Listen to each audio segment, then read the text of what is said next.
সাহেব, আল্লাহর রাস্তায় আমাকে সাহায্য করেন। আমার নাতিটা অন্ধ, চোখে দেখতে পারে না। আল্লাহর রাস্তায় আমাদের সাহায্য করেন।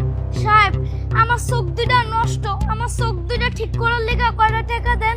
বাবা, সিয়াম, তোমরা এখানে কেন আর ভিক্ষা কেন করতেছো? সিয়াম, তোর তোর চোখে কি হয়েছে? আব্বা, আমার চোখে তো কিছু হয় নাই আব্বা। হয়েছে আমার ভাগ্যে, তুমিও বিদেশে চলে গেলা, মাটাও মরে গেল আব্বা।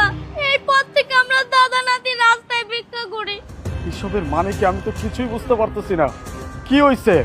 বাবা আলী, তুই এতদিন পর বিদেশ থেকে আইসোস, এখন আমাকে দুঃখ কষ্ট দূর করে দে।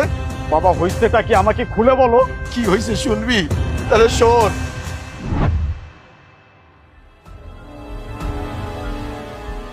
হ্যাঁ, এখন তোকে একদম অন্ধের মতো লাগছে। কেউ